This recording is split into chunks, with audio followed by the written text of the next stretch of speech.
Gente querida, boa noite.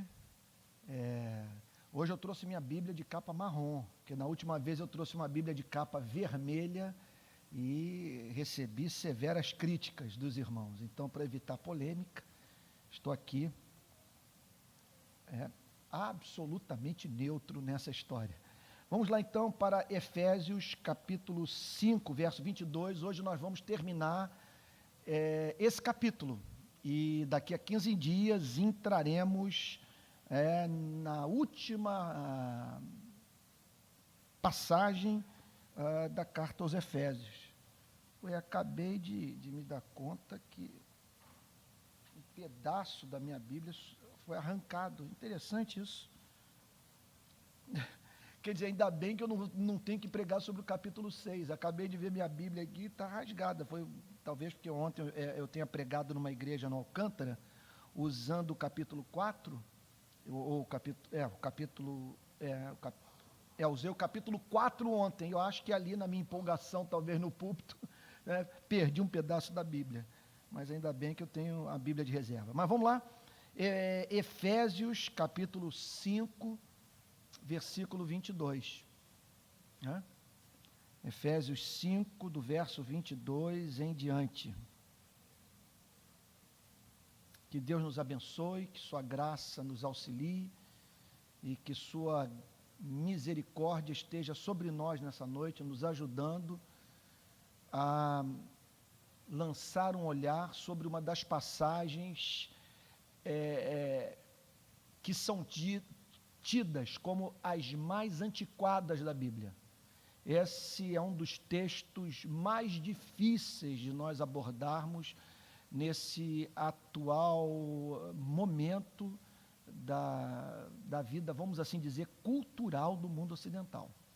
Mas vamos lá ao texto expor as Sagradas Escrituras e assumir todas as consequências de uma exposição bíblica fiel.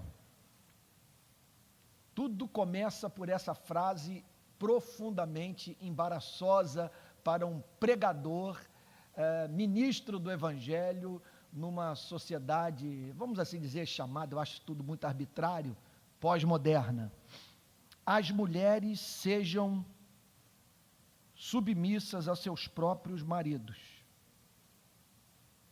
Bom, quando nós lidamos com uma declaração tão controversa como essa, muito mais difícil de ser digerida por nós, especialmente pelas mulheres, num século em que nós vemos mulheres liderando nações inteiras, a primeira coisa que nós devemos fazer é declarar o que esta passagem não está ensinando.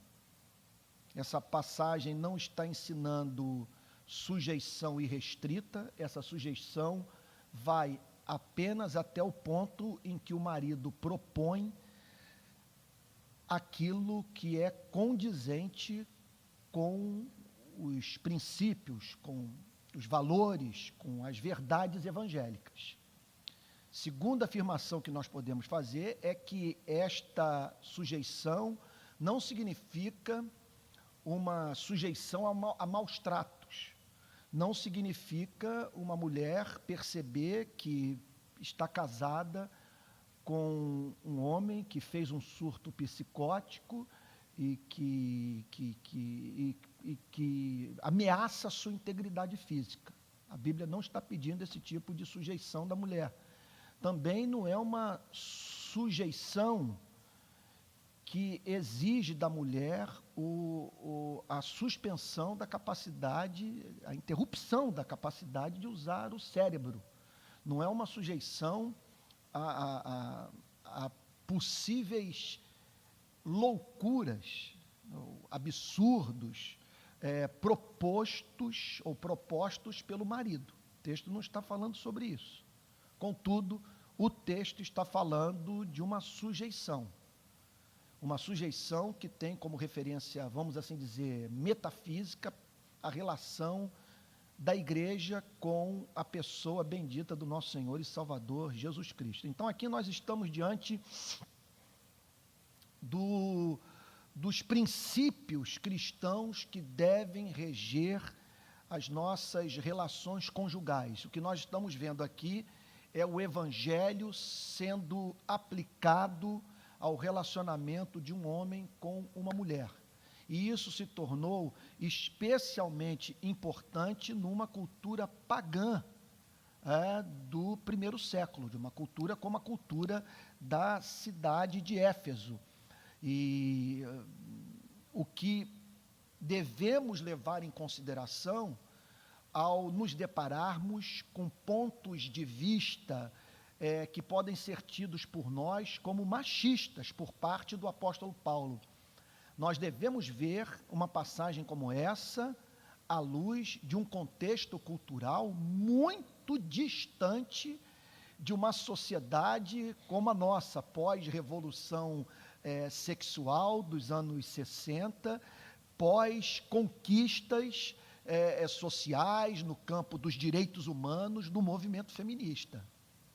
E poderíamos dizer pós até mesmo o aperfeiçoamento do ponto de vista ético sobre o tema, porque houve uma evolução nesse mundo caído, certamente muito influenciada por esse sal que o cristianismo despeja sobre a sociedade.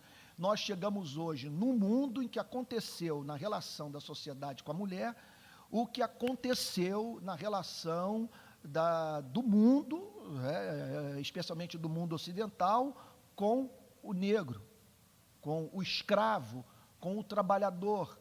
O cristianismo, embora não tenha, em algumas dessas questões, fazendo uma abordagem direta, e isso deve-se muito, certamente, a essa sabedoria comunicada pelo Espírito Santo à primeira geração de pregadores, uma vez que estavam todos imersos num contexto cultural completamente refratário às nossas conquistas no campo dos direitos humanos no século XXI, o que eles fizeram foi deixar os princípios que foram minando aqueles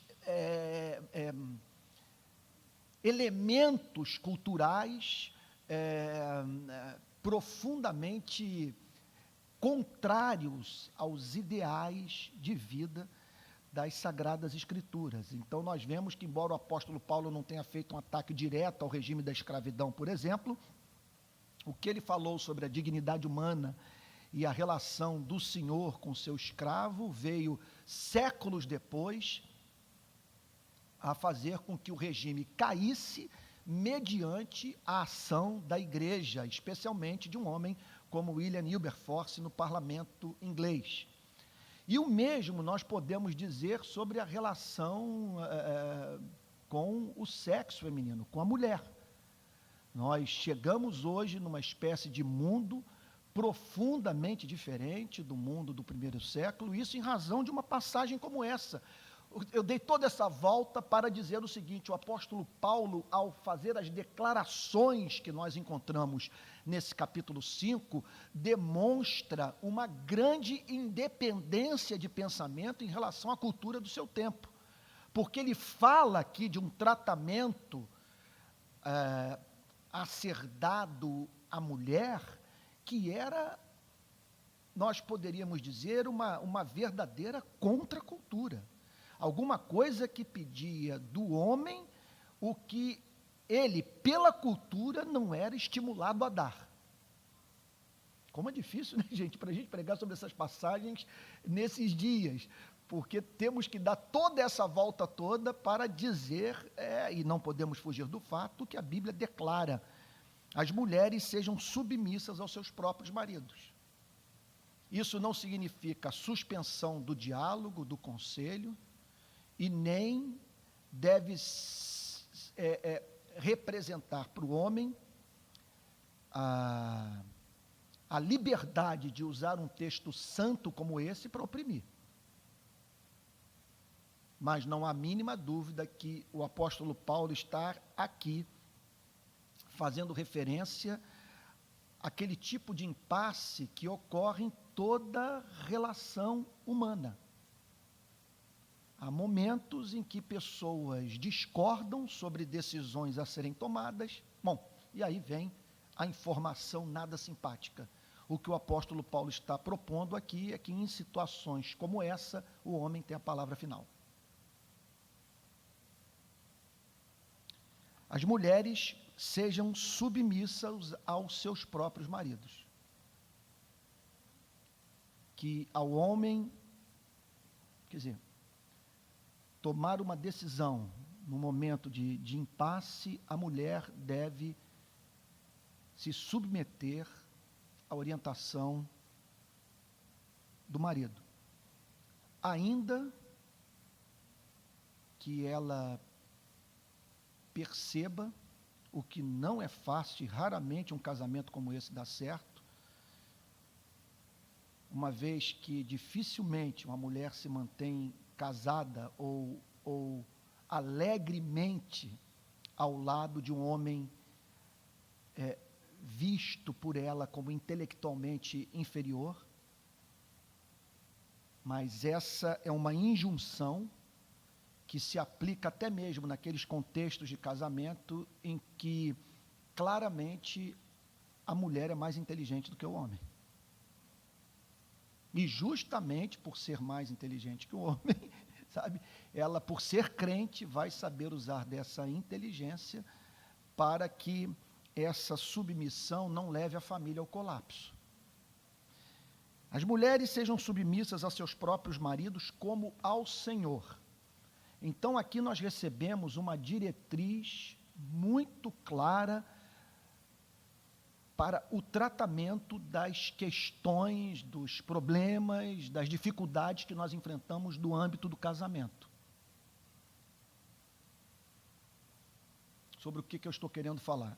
Entre outras coisas, penso que essa passagem está dizendo que quando um casal procura o pastor em busca de aconselhamento, a primeira obrigação do ministro do Evangelho é procurar saber como que está a relação do casal com o nosso Senhor e Salvador Jesus Cristo. Nós não podemos deixar que o nosso chamado seja usurpado pelos psicólogos, como também nós não devemos deixar de cumprir o nosso chamado, que o nosso chamado também não é para usurpar o lugar dos psicólogos. E numa sessão de aconselhamento dizer o que a Bíblia ensina. E o que a Bíblia ensina? Que não há esperança para os relacionamentos humanos que não tenham como fundamento a pessoa de nosso Senhor e Salvador Jesus Cristo. Por isso que ele diz, as mulheres sejam submissas a seus próprios maridos como ao Senhor. Então é invocado aqui o nome de nosso Senhor e Salvador Jesus Cristo. Portanto, trata-se de, isso aqui é mais do que uma recomendação, é um mandamento que só pode ser vivido dentro dessa atmosfera, sabe, impregnada pela presença de Jesus, o nosso Salvador. Porque, verso 23, aqui nós nos deparamos, prestem atenção na declaração do verso 23, com a doutrina que serve de fundamento para o preceito ético. E uma coisa nós temos que admitir, nessa passagem, temos que declarar, sem medo de sofrermos retaliação. O apóstolo Paulo está, neste versículo, apresentando uma razão de ser para esta submissão, não condicionada pela cultura do primeiro século. Ele apela para o Antigo Testamento, ele apela para o amplo ensinamento das Escrituras Sagradas, porque o marido é o cabeça da mulher. O marido não é apresentado aqui como aquele que pensa pela mulher. Ele não está, a palavra de Deus não está dizendo que o marido aqui é aquele que suprime toda a expressão do pensamento por parte da mulher. O que o texto está dizendo é que ele exerce esta função de liderança no lar. Porque o marido é o cabeça da mulher, como também Cristo é o cabeça da igreja. Então ele traça aqui uma analogia muito clara entre a relação da mulher com o marido e a relação da igreja com Cristo. Cristo é o nosso cabeça. Em que sentido? É bem verdade que uma ilustração como essa, ela não tem aplicação em todos os sentidos possíveis e imagináveis. Ela tem que ser vista do ponto de vista do propósito do apóstolo Paulo nesse capítulo. E o que ele está dizendo é que a igreja deve se submeter ao senhorio de nosso Senhor e Salvador Jesus Cristo. Jesus é o cabeça da igreja, e a igreja deve reconhecer isso. E da mesma forma, a mulher deve reconhecer esse papel de liderança do marido no lar. E ele completa dizendo, sendo este mesmo salvador do corpo. E aqui então, é muito impressionante o que o apóstolo Paulo faz nessa passagem. É revelador de uma genialidade que nos convence que um tratamento como esse, para um tema tão espinhoso, há 2000 anos atrás, só pôde ser feito mediante a pura orientação do Espírito Santo. Pois veja a amarração que ele faz. Ele diz o seguinte, o marido é o cabeça da mulher, como Cristo é o cabeça da igreja, sendo este mesmo salvador do corpo. Então, é aquele que lidera, que pede a sujeição da igreja em amor para salvá-la. E com isso, o apóstolo Paulo apresenta um princípio para o exercício desta liderança no lar, que solapa por completo qualquer ideia de se usar desta autoridade para oprimir, para fazer com que uma pessoa murche dentro de casa, e vendo a experiência conjugal como um suplício.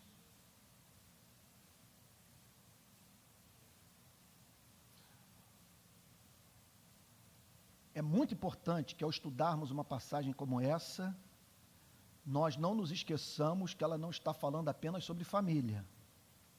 É um texto profundamente eclesiológico, que deve, portanto, chamar a nossa atenção para esse romance, o mais lindo que jamais existiu, que envolve a paixão do noivo pela noiva. Verso 24. Como, porém, a igreja está sujeita a Cristo, como que a igreja está sujeita a Cristo? Quando que a igreja se submete a Cristo? Não há mínima dúvida que o reinado de Cristo hoje sobre a igreja se dá através da pregação da palavra. É assim que ele exerce o seu senhorio sobre a sua igreja. Como, porém, a igreja está sujeita a Cristo, assim também as mulheres sejam em tudo submissas a seus maridos. Então, não há mínima dúvida que quando nós nos deparamos com o padrão neotestamentário para a experiência conjugal, nós deveríamos ser muito criteriosos na escolha daquele com quem nós vamos nos casar. Porque a meta é essa e nós não podemos ser românticos quanto ao fato de que uma relação como essa, veja só, é uma relação que representa desafios considerados por nós sobre-humanos, tanto para a mulher quanto para o marido. Primeiro, a mulher se submeter ao marido. E segundo, o marido usar desta liderança para tratar da felicidade da mulher, para fazer pela mulher o que Cristo faz pela igreja. Isso é algo impressionante. E ele prossegue então dizendo, como porém a igreja está sujeita a Cristo, assim também as mulheres sejam em tudo submissas a seus maridos. Verso 25.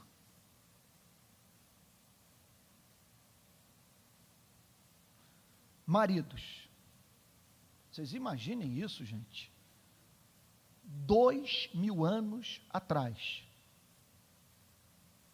numa pequena cidade pagã, chamada Éfeso, pequena para os padrões do mundo moderno.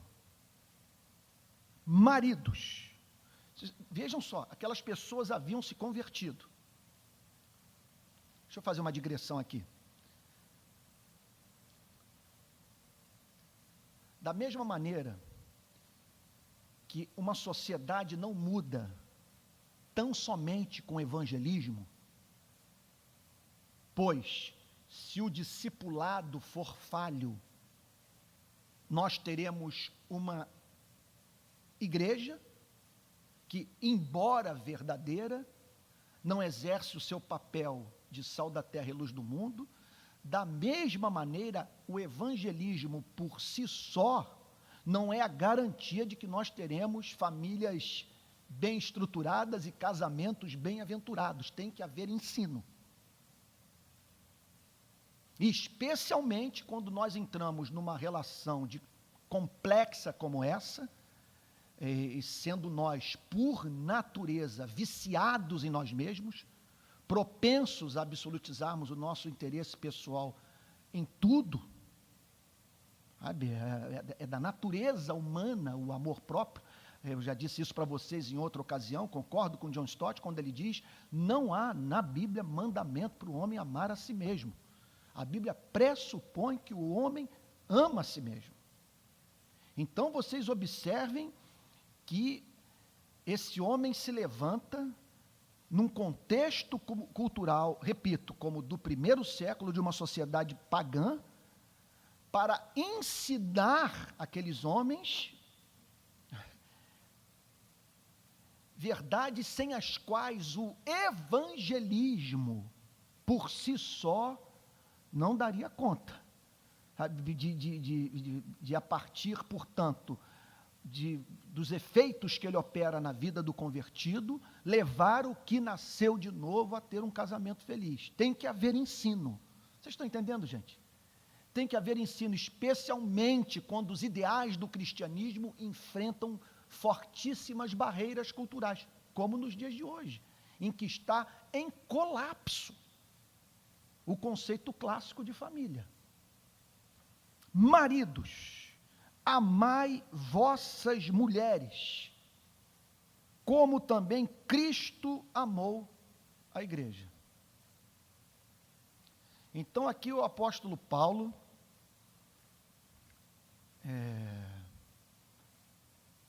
estabelece o princípio, a forma como que essa autoridade no lar vai ser exercida, através do amor sacrificial.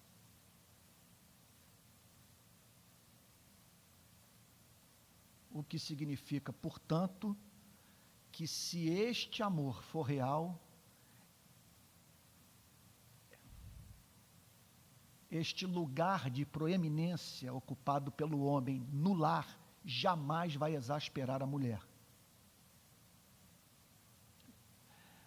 Me lembro de um dos sermões de Jonathan Edwards, em que ele se dedica ao tema céu, em que ele fala sobre a vida dos santos na eternidade. Aliás, tem uma obra-prima chamada O Descanso Eterno dos Santos, de Richard Baxter, em que ele fala sobre o céu, e ele chama a igreja para separar diariamente tempo para pensar sobre o céu. E Jonathan Edwards, nesse sermão em que ele fala sobre a vida na glória, ele declara que o céu é um lugar onde não vai haver inveja. E por que não haverá inveja no céu? Porque o céu só será habitado por pessoas excelentes, por pessoas santas, por pessoas amáveis. Aí ele diz o seguinte: de tal maneira que se porventura você vir alguém exercendo na glória uma posição de autoridade sobre você, esta pessoa devido à sua excelência moral, será vista por você como alguém que é digno de ocupar a posição que ocupa, vamos assim dizer, na hierarquia celestial.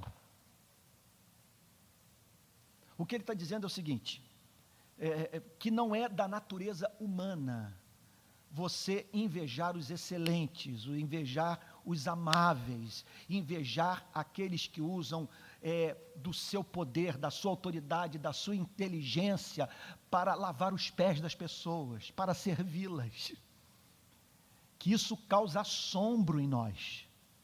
E o que o apóstolo Paulo está dizendo nesta passagem é que justamente por este papel de liderança ser exercido por um homem que vivencia a experiência do amor sacrificial, esse casamento jamais levará a mulher a um quadro de depressão pelo simples fato de se sentir casada, não apenas como alguém intelectualmente inferior a ela, mas casada com déspota, com alguém que não a entende, como alguém que tão somente a usa. Maridos, amai vossas mulheres, como também Cristo amou a igreja, e, meu Deus, e o apóstolo Paulo, mais preciso do que isso é impossível. Ele vai direto ao ponto.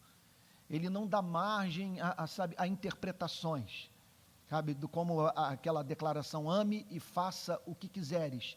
Há muita verdade nessa declaração, mas para seres caídos como nós, é muito importante, não poucas ocasiões, que apresentemos uma definição, mais concreta e específica sobre o significado de uma declaração como essa. Então o apóstolo Paulo aqui fala sobre amor sacrificial.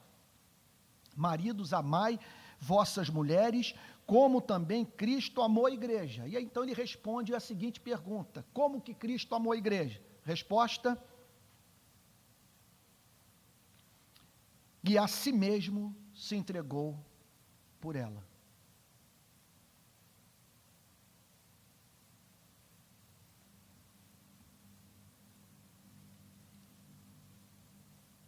Então aqui nós vemos um princípio dos evangelhos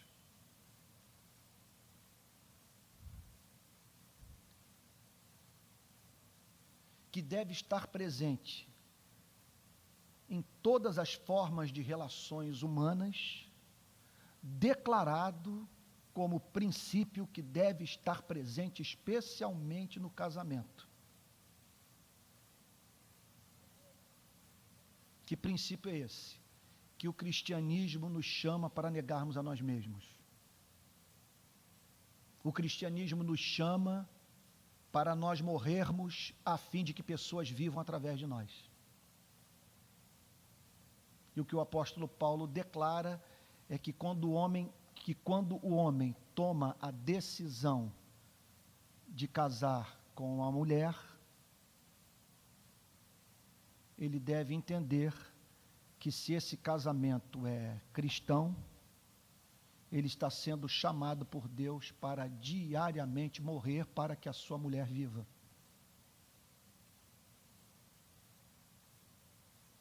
Aí eu fico pensando, para quem o cristianismo está apresentando o chamado mais radical? De um lado, uma igreja, uma mulher que deve amar o marido como Cristo, como a igreja deve amar o seu Salvador. E esse amor pelo Salvador, ele se expressa de uma forma toda especial quando nós estamos dispostos a pagar aquilo que Bonhoeffer chamava de custo do discipulado. Quando estamos dispostos até mesmo a dar a nossa vida por Jesus Cristo.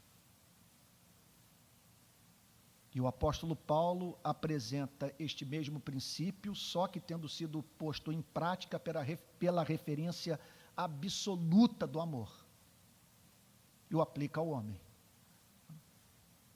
O amor de Cristo pela igreja o levou a dar sua vida por ela.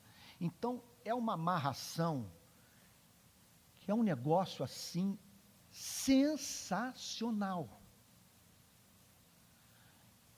Os dois são chamados para a doação pura.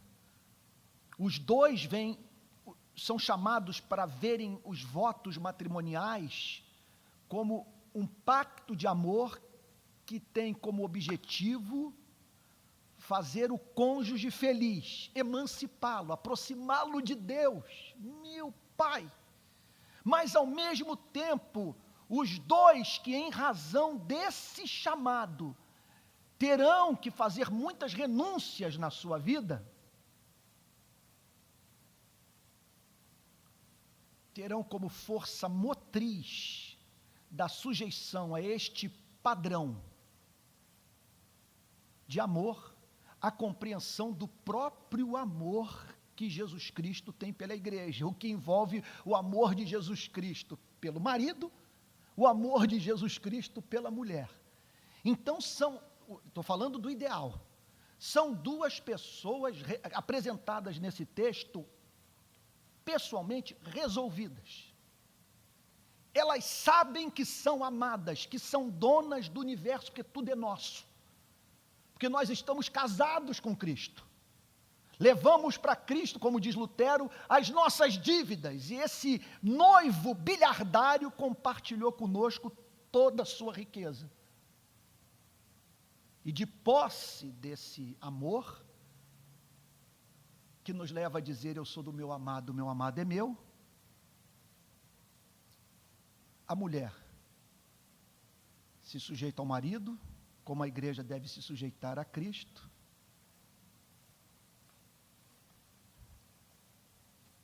E o marido abre mão do que ama, se necessário for, para aproximar a sua mulher de Cristo.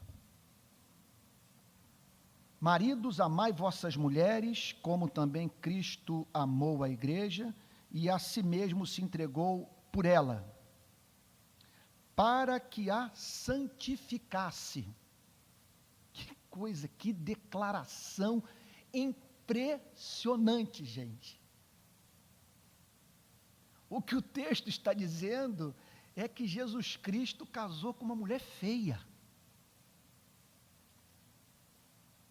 E que é da natureza desse casamento de Cristo com a igreja o elemento da graça. Você casa para promover a vida do objeto do seu amor. Então, o apóstolo, é difícil, você não sabe por que caminho tomar. Eu estou sentindo uma grande dificuldade de pregar, porque tem horas que dá vontade de ficar só na eclesiologia. Porque aqui está falando sobre igreja do início ao fim. Mas, ao mesmo tempo, está falando sobre família. Então, nós temos que falar sobre esses temas, os encarando um à luz do outro. E o que o texto está dizendo é que o objetivo, isso é santo demais, gente. Santo demais, é impossível a gente não se comover no púlpito pensando nessas coisas. Que o objetivo da salvação, da obra redentora de Deus em nossas vidas, é nos tornar belos. O que o texto está dizendo é que Jesus trabalha na vida da igreja para que possa gostar dela, além de amá-la. O que o texto está dizendo é que Jesus opera na vida da igreja para que a igreja se torne objeto do seu amor complacente. Não sei se eu já falei sobre isso com vocês. Há uma diferença entre o amor benevolente e o amor complacente. Quando nós entendemos a diferença entre esses amores, nós podemos fazer afirmações aparentemente contraditórias, como, por exemplo, que Deus ama a humanidade e que Deus não ama a humanidade. O Novo Testamento nos dá base para dizer ambas as coisas, porque do ponto de vista do seu amor benevolente, do amor que leva a Deus a tratar com bondade suas criaturas, ele ama todos. Mas do ponto de vista do seu amor complacente, que é aquele, isso é lindo, aquele amor que nós temos por seres possuidores de excelência moral, ele não ama todos.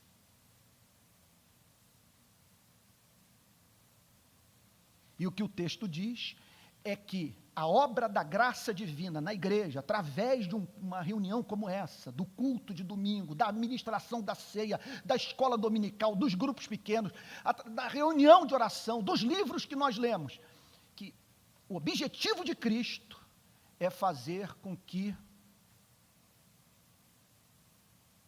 Jesus se deleite em nós. Para que a santificasse.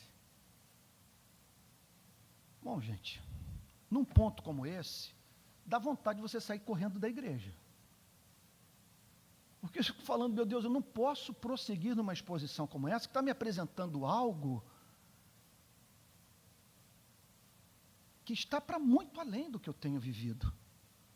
Eu confesso a vocês, é uma experiência humilhante a que eu estou vivendo nessa noite. Porque enquanto eu ministro a palavra de Deus, e aqui não é falsa humildade, é expressão de bancarrota mesmo moral, eu me humilho. Quando eu me deparo com uma passagem como essa, que está dizendo o seguinte, que eu devo ter como objetivo, na minha relação com a minha mulher, torná-la excelente aos olhos de Deus. Que eu devo fazer por ela o que Cristo faz pela igreja, e que todas as minhas ações, reações, minhas palavras, as decisões que eu tomo, devem ter como objetivo tornar a minha mulher formosa aos olhos de Deus. Então você não sabe para onde olhar. De um lado, esse amor de Cristo pela igreja, e essa é uma passagem que os calvinistas amam. Porque esta passagem é uma das que os calvinistas usam para justificar um dos 5 pontos do calvinismo. Vocês estão familiarizados com os 5 pontos do calvinismo? Aquelas doutrinas que caracterizam o calvinismo. Se você não sabe, são as doutrinas dessa igreja, da igreja presbiteriana Betânia. Da igreja também, onde eu sou pastor, que é filha desta. Então, depravação total, eleição incondicional, e aí entra a terceira, expiação limitada, que tem a ver com esse texto. O que os calvinistas ensinam? À luz desta passagem, que Cristo não morreu pela humanidade, ele morreu pelo seu povo. E não é isso que o texto está dizendo? Maridos, amai vossas mulheres, como também Cristo amou a igreja, e a si mesmo se entregou por ela. Então, ainda hoje, me preparando para esta pregação, lendo um autor, que eu não vou mencionar o nome aqui, senão daqui a pouco vocês vão pensar que eu incluí esse autor no cânon sagrado. Então, ele olhando para esse texto, né, que diz, maridos, amai vossas mulheres, como também Cristo amou a igreja, a si mesmo se entregou por ela. Agora me perdi. O que eu ia dizer, que ele falou hoje no livro que eu li, que eu estou me preparando hoje para essa mensagem. Eu li uma citação do Martin Lloyd Jones que me encantou, mas agora nessa digressão eu me perdi. Maridos, amai vossas mulheres, como também Cristo amou a igreja, a si mesmo se entregou por ela. Mas o Espírito Santo pode trazer, talvez traga, sabe? Para que a santificasse. Portanto, esta é a obra de Deus na vida da igreja. Aliás, é isso, estava falando sobre expiação limitada. Vamos lá. Isso, não, se entregou por ela. E qual é o comentário que o Martin Lloyd Jones faz sobre isso? Jesus Cristo se entregou por ela, certo, Deus me socorreu. Ele usa uma frase clássica do calvinismo. que diz o seguinte: a morte de Cristo na cruz é suficiente para a humanidade, mas só é eficiente na vida dos eleitos. É uma morte suficiente para perdoar os pecados de todos, mas só é eficiente na vida daqueles que o Pai entregou ao Filho para que o Filho morresse por eles. Então observem que esse ideal de casamento trata-se de um chamado de Deus feito para pessoas que se sentem amadas. Porque quando ele fala sobre a igreja, ele está falando do marido e da mulher. Está falando de pessoas que já resolveram a questão das questões de sua vida. São pessoas que podem dizer: o principal fundamento da minha personalidade é o fato de que eu sou amado. O meu verdadeiro eu é um eu amado. E a partir disso, portanto, eu construo as minhas relações, com base no princípio do amor sacrificial. Então, maridos, amai vossas mulheres, como também Cristo amou a igreja, a si mesmo se entregou por ela, para que a santificasse, tendo-a purificado por meio da lavagem de água pela palavra. Certamente aqui ele está falando sobre duas coisas. Ele está falando do ministério do Espírito Santo através da pregação da palavra, mediante o qual a igreja é lavada, e que é dramatizado na experiência do batismo. O batismo nada mais é do que a dramatização do que o Espírito Santo fez por nós, através da pregação da palavra. O Espírito Santo, através da pregação da palavra, nos lavou. E o que o texto está dizendo é que nada é mais útil para tornar a igreja bela aos olhos de Deus do que a lavagem da palavra. Não há mínima dúvida, gente, que não há encontro na agenda da Igreja Presbiteriana Betânia mais importante do que esses nos quais os pregadores pregam a Bíblia. Que o texto é claro. Ele não apresenta atalhos, não há um outro caminho. Não há espaço aqui para nós tentarmos reinventar a roda. A igreja se torna bela aos olhos de Deus, aos olhos do noivo, através da ministração da palavra. Às vezes, gente, eu confesso a vocês que quando eu estou pregando, ou quando vejo alguns pregadores exporem as Sagradas Escrituras, ao término do culto, a impressão que eu tenho é que a igreja tomou um banho, que a igreja foi lavada pela palavra de Deus, que aquela igreja foi tornada mais excelente, mais amável, mais pura aos olhos do seu Criador. Então, para que a santificasse, tendo-a purificado por meio da lavagem de água pela palavra,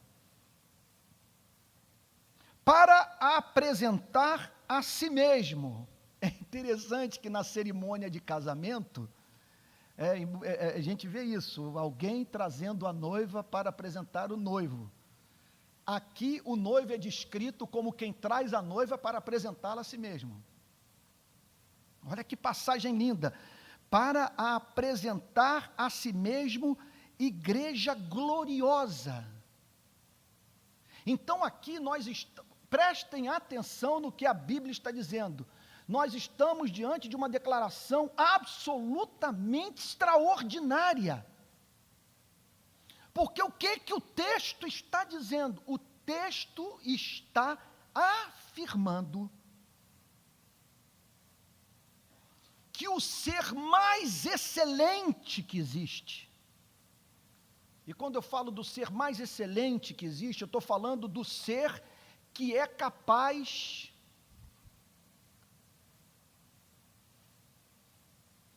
de contemplar o que é infinitamente belo em toda a sua extensão. Vocês estão entendendo o ponto? É uma experiência estética. Pessoas têm níveis de sensibilidade estética. Eu ponho uma música, eu ponho uma composição de bar para você ouvir, você a ouve enquanto que o outro chora, ou então, embora não derrame lágrimas, não tem como expressar o que está se passando no seu coração.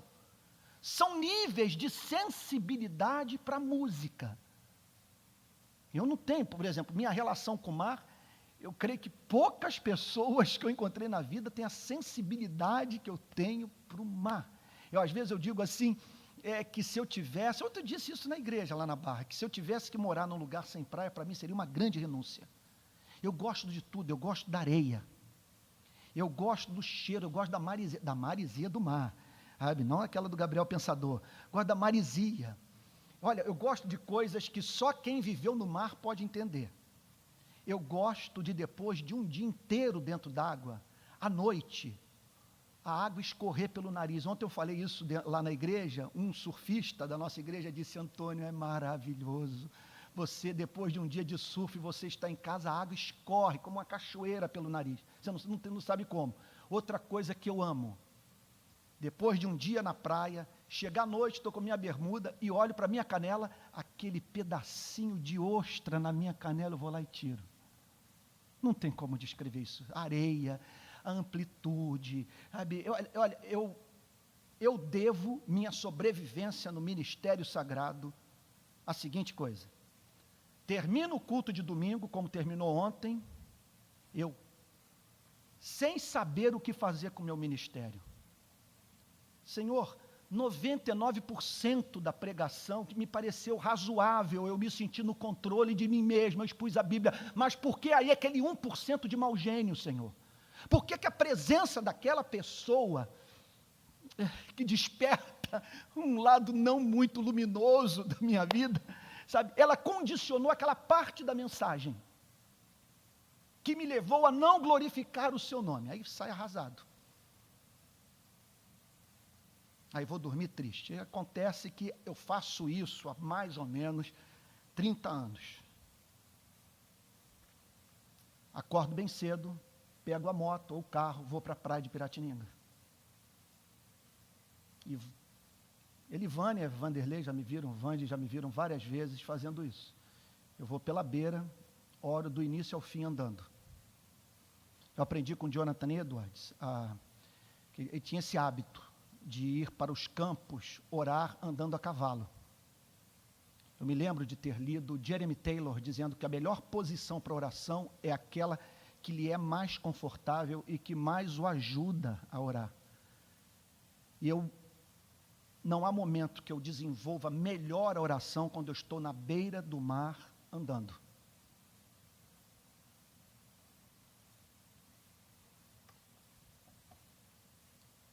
Pois bem, estava falando da experiência estética, estava falando da capacidade de você desfrutar as coisas.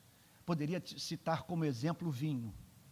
Eu estava no mês de janeiro em Portugal com o meu amigo Jairo, que nós conhecemos, paraense lá da terra de Josué, um magistrado. E ele, a família, altamente sofisticados, me levaram para um restaurante do interior de Portugal, lá perto da região onde meus avós nasceram. E aí então, chegou o dono do restaurante, trouxe uma garrafa de vinho e falou do gosto do vinho. Ele falou de alguma coisa, ele disse o seguinte: você não sente um gosto aveludado? Gosto aveludado de vinho. Como é que é isso? A madeira, a terra, ao término da descrição, não sei o que do vinho que gruda na taça.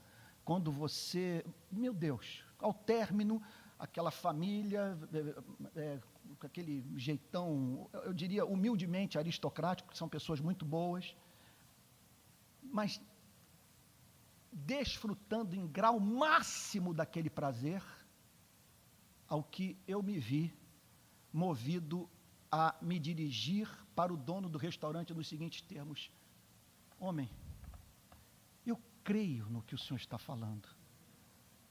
Agora, como ter esse prazer? Eu não consigo. Eu gostaria de estar participando desse momento com os meus amigos e desfrutando dessa joia rara, Mas como é que faz isso? Como chegar a esse ponto? Ele falou, não, é paciência, você pode chegar, todos podem chegar. Só que eu ainda não sou um iniciado. O que eu estou querendo dizer é o seguinte, que existe no universo um ser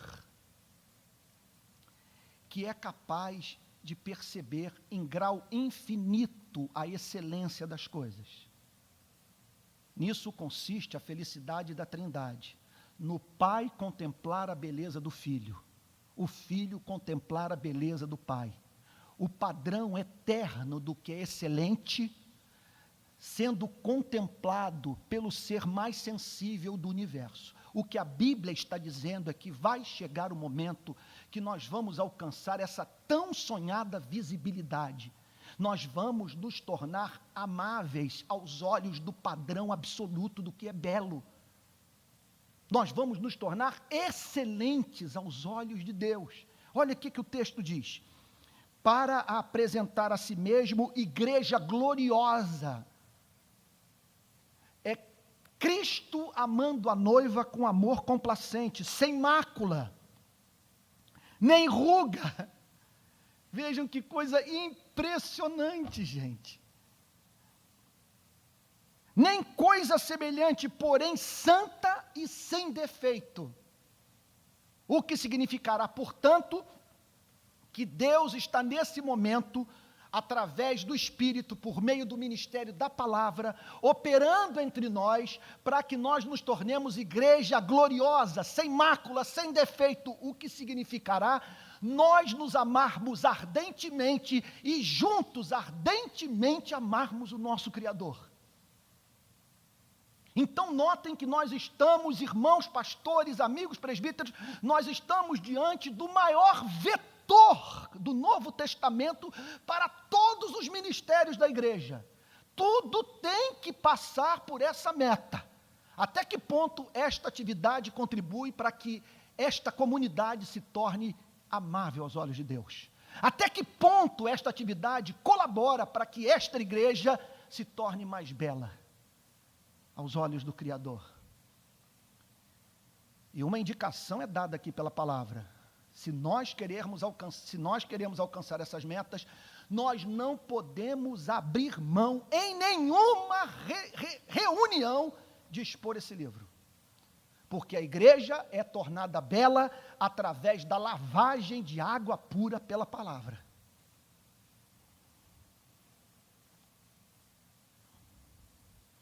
Diria o seguinte: releve muita fraqueza na vida da sua igreja, se nela você pode encontrar um púlpito ungido, que tem conteúdo, no qual haja luz e fogo.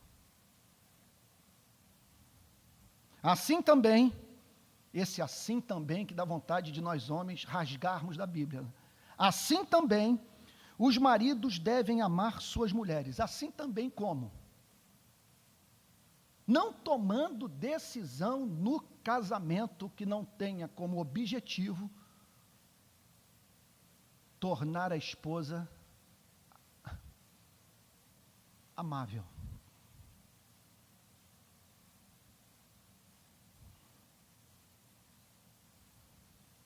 Assim também os maridos devem amar suas mulheres como a seus próprios corpos. Interessante, né? Mais uma vez, a comprovação de que John Stott está certo. Nós amamos os nossos corpos. Nós não precisamos ser ensinados a cuidar dos nossos corpos. Até quando nós nos machucamos, inconscientemente, nós o fazemos por uma espécie de algum amor, ainda que pervertido a nós mesmos, capaz de nos garantir um ganho maior. Assim também os maridos devem amar suas mulheres como aos seus próprios corpos. Quem ama sua esposa, a si mesmo se ama. Vocês observem, portanto, nós estamos aqui diante de um princípio bíblico. O texto, a Bíblia não condena o amor próprio. Ele está apelando aqui para o amor próprio. O que a Bíblia condena é a perversão do amor próprio. A Bíblia condena, são os atalhos que nós buscamos na vida para encontrarmos a felicidade. Mas há um exercício do amor próprio que a Bíblia não condena e que glorifica a Deus e que nos é apresentado nesta passagem à luz da relação do marido com a mulher. Ele está dizendo o seguinte: quem ama a sua esposa, a si mesmo se ama. Por que a si mesmo se ama? Porque haverá um retorno incalculável para a sua vida. Você terá ao seu lado um anjo de Deus. É como você cuidar do seu próprio corpo.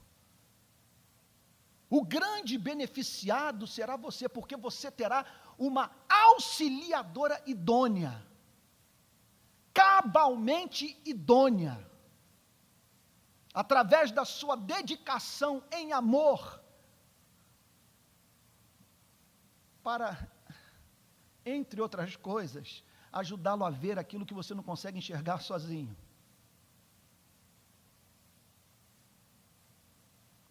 Ou servir de abraço de Deus para consolá-lo nas tribulações. Quem ama a sua esposa, a si mesmo se ama. Porque ninguém jamais odiou sua própria carne. O amor próprio. Antes a alimenta e dela cuida, como também Cristo faz com a igreja. É uma passagem, gente. Mais uma vez me lembro da Dona Maria José. Quanto mais você olha para o texto, é como olhar para uma noite estrelada. Mais estrelas você vê. Quanto mais você medita, mais glória, mais verdade você observa nessa passagem extraordinária. Como também Cristo faz com a igreja. Com isso, você está preparado para a declaração santa, gloriosa? Com isso, o Novo Testamento está dizendo que Deus decretou, preste atenção, atrelar a sua felicidade à felicidade da igreja. Vocês estão entendendo o ponto? Não que ele precisasse fazê-lo, mas como Deus é felicidade eterna em si mesmo, desse transbordar de felicidade, o que ele faz? Ele forma um povo para si, ao qual ele atrela a sua própria felicidade, de maneira que o Novo Testamento diz que ao cuidar da igreja, Cristo está cuidando de si mesmo, na medida que está cuidando do que ama, com amor infinito.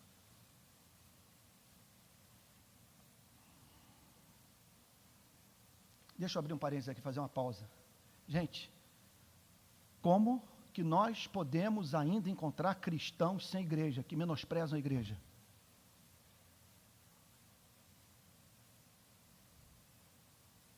Olha o lugar central da igreja nos propósitos de Deus. Olha, eu olho para uma passagem como essa, alguns podem ficar escandalizados comigo, mas quando eu olho para uma passagem como essa, a conclusão que eu chego é o seguinte: não é heresia dizer que Deus governa o universo com o propósito de fazer sua igreja feliz. E que não há nada que Deus mais ame do que a igreja. E que servir a igreja é servir a noiva de Cristo. Porque ninguém jamais odiou a sua própria carne, antes alimenta e dela cuida, como também Cristo faz com a igreja. Porque somos membros do seu corpo. Não dá tempo para nós falarmos sobre isso. Membro do seu corpo. Quer dizer, se somos membros do meu corpo, aqui vai... Que coisa!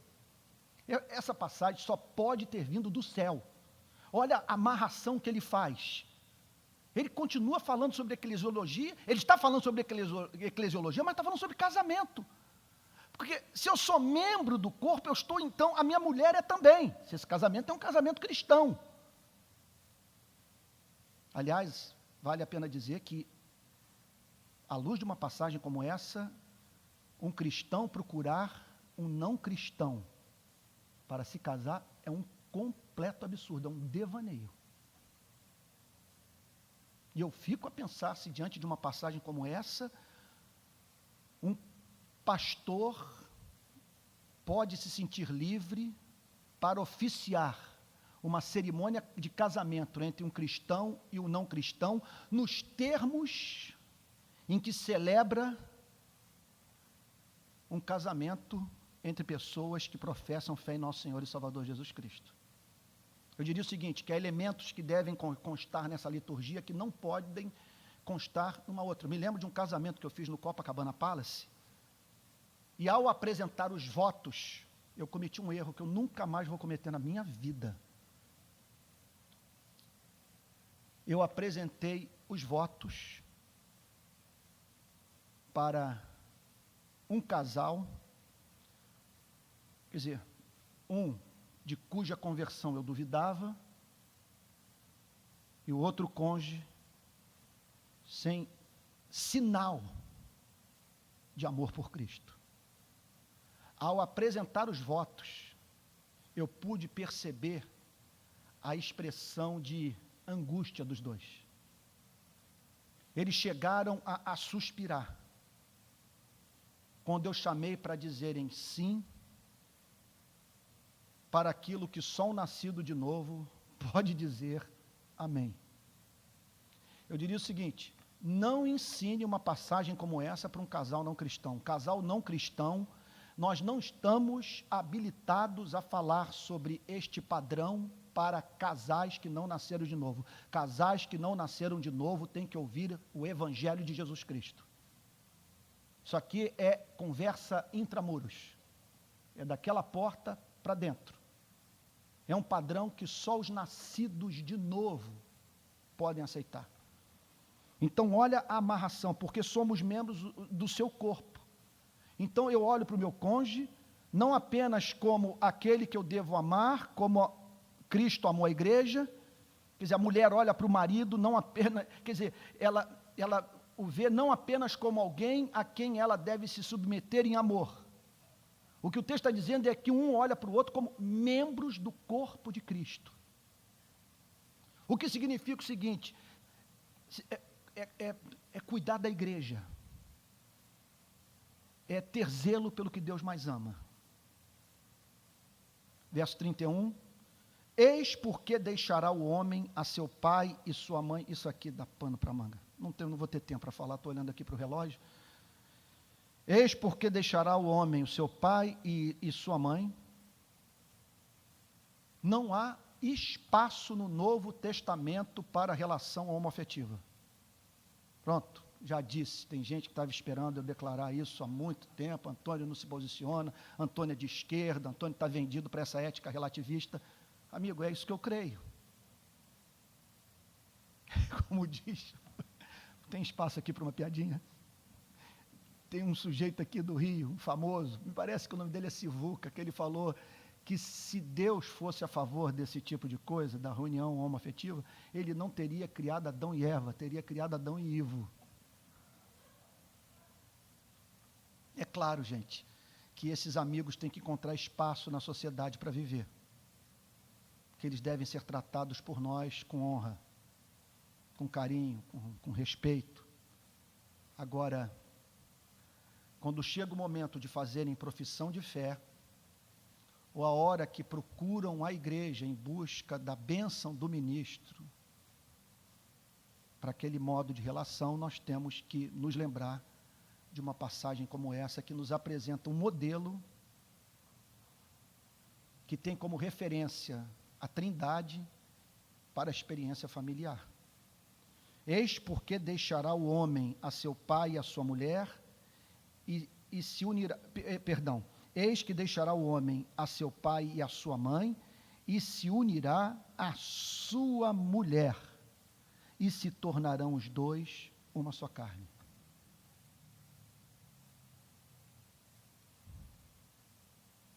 Daí a importância de nós orientarmos os que vão se casar a procurarem se casar com aqueles com quem tem mais afinidade. Porque esse tipo de relação entre pessoas que, apesar de cristãs, tem gostos, interesses diametralmente opostos, e isto é possível, é um desafio a mais. Porque esse modelo aqui, para casais apaixonados, já demanda grande porção da graça. Vida de oração e jejum aos pés do Senhor. É que nem aquela história do sujeito que estava na casa, em sua casa, e a sogra o visitando, né? Me contaram que isso foi um fato. Ele está em casa então, mas a sogra o atormentando. Era um tormento na vida dele. Então ele acordou de madrugada e foi orar. Foi para a varanda. Senhor, me dá amor por essa mulher. Conta o que ele clamava. Senhor, me ajude a amar. É minha sogra, mãe da minha mulher. Ao que ele ouve lá do fundo da sala uma vozinha dizendo: amém, Senhor Jesus. Amém, Senhor Jesus. Era sua sogra querida concordando com os termos da oração. Porque somos membros uns dos outros, eis porque deixará o homem seu pai e sua mãe, e se unirá à sua mulher, e se tornarão os dois uma só carne. Grande é este mistério. O que é o mistério? O mistério é uma verdade suprarracional. O mistério é uma verdade que o homem só pode conhecer mediante revelação. E que mistério é esse? Mas eu me refiro a Cristo e à igreja. É o mistério de, essa ilustração não é minha, estou roubando, plágio puro dos pregadores do passado, que dizem o seguinte: da mesma maneira que a mulher, e a palavra mulher no hebraico é aquela que saiu do varão, ela é a varoa porque saiu do varão. Da mesma maneira que a mulher saiu do homem, a igreja saiu de Cristo.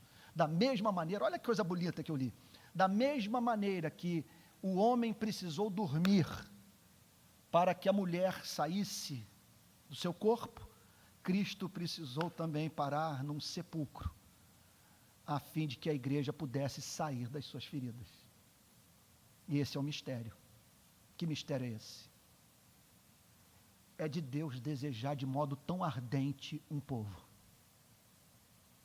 como expressa nas Sagradas Escrituras. E aí o último versículo: não obstante, vós, cada um de per si, também ame a sua própria esposa como a si mesmo, e a esposa respeite o marido.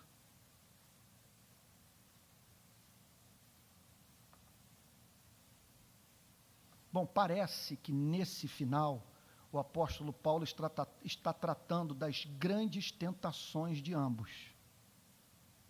A tentação da mulher de se comportar como Eva, que tomou a dianteira e decidiu sem consultar o marido. À luz de uma passagem como essa, isso é trágico para a família, para a igreja, para a sociedade. É um desarranjo numa célula fundamental para o funcionamento da igreja e da sociedade. E há uma tendência no marido de pensar na sua profissão, nas suas realizações pessoais, na sua reputação, na sua fama, na aquisição de poder, e se esquecer da mulher. E aí o apóstolo Paulo, então, apresenta esse corretivo para ambos os cônjuges.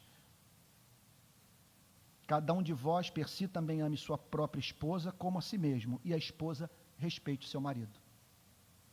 Ontem, sábado, eu conversava com uma pessoa que disse a seguinte coisa para mim: olha, eu conheci alguém que numa viagem, uma pessoa, figura pública, muito conhecida, deu um grande testemunho para mim de compromisso com Cristo. Eu falei: como é que foi isso? Ele disse o seguinte: nós estávamos viajando, esta pessoa, o seu marido e eu. Essa é uma figura pública que é conhecida por ter atitudes muito firmes na esfera pública, que revelam um altíssimo nível de compromisso com a justiça, que combate a corrupção. E nessa viagem, esse meu amigo testemunhou o marido desta pessoa, cristã, a cometer uma dessas violações que nós cometemos aí no trânsito, num estacionamento, alguma coisa assim que ele fez para facilitar ali a vida dos três naquela viagem. Só que ele o fez sem consultar a mulher.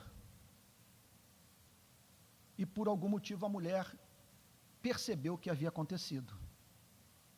Era uma espécie de furar fila, sabe, escancarado. Quando ela percebeu o que havia ocorrido, ela virou-se para o seu marido e disse o seguinte: é por causa de atitudes como essa que nós enfrentamos esses escândalos de corrupção no nosso país, e o nosso país encontra-se nesse atoleiro moral. Por causa que você fez, transigindo dessa forma, sabe, nas pequenas coisas que nós contaminamos, coisa do gênero, ela falou assim, né, não literalmente como eu estou te dizendo, mas esse foi o espírito da conversa, pelo que meu amigo falou. Por causa então dessa transigência, dessa condescendência, que nós nos encontramos nesse atoleiro moral. Meu amigo virou-se para mim e disse o seguinte: Antônio, impressionante então o comportamento dela. Só que ele havia falado na presença de um outro, e tendo mencionado o nome da pessoa que, no seu modo de ver, havia expressado um grande nível de compromisso com Cristo. Quando eu vi que o outro havia saído, eu me virei para ele e disse o seguinte: parceiro, permita-me dizer uma coisa, a nossa irmã em Cristo, ela revelou um profundo nível de compromisso com a justiça. Ela só não deveria ter repreendido o marido na sua presença.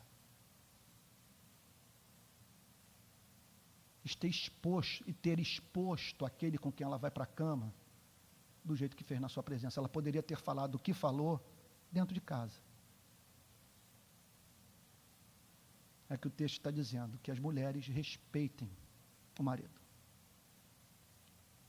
Eu me lembro de ter lido uma vez uma frase, alguma coisa do tipo: você cobra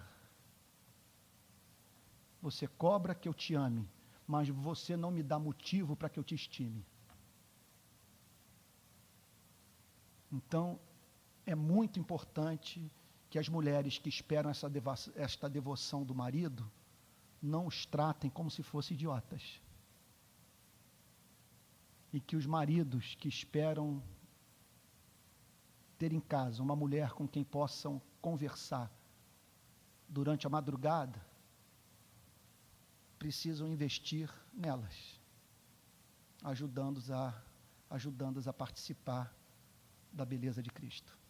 Que Deus abençoe em nome de Jesus.